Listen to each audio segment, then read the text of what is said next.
like the influencers, like they still have an issue with that. And the reason why is because there's so much sexual shame that we as human beings carry, but especially in the women community, there's still a lot of sexual shame. And on top of that, because a lot of these movements are anti-male, right?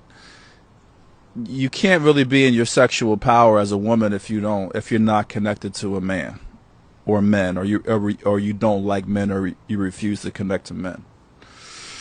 So I just see these movements like they're trying to navigate this line. You know what I mean? Like, yeah, we want sovereignty as women. We don't want to be male centered. And therefore, as a result of that, we kind of have to distance ourselves from men.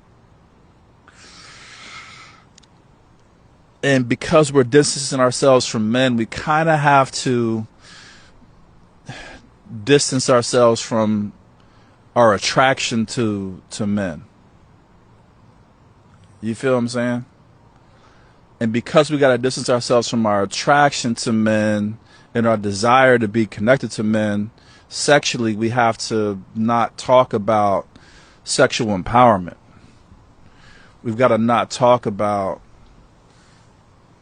you know, our ability to connect powerfully with men sexually and alchemize that energy and be empowered in it and all those types of things. Like, we can't really go there. So it creates this hole, this gap inside this whole decentering movement. Like, all the movements, and I don't want to say all women are saying that, but a lot of women are. And I'm talking about these influencers.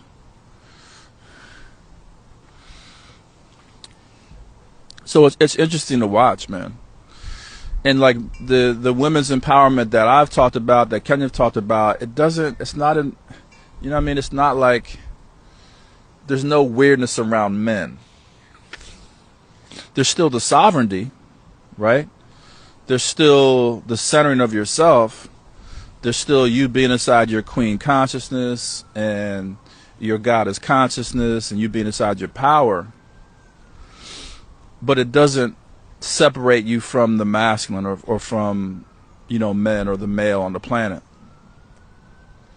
It's saying, hey, we can do both. We can be in our power as women, and we can also have healthy relationships with men.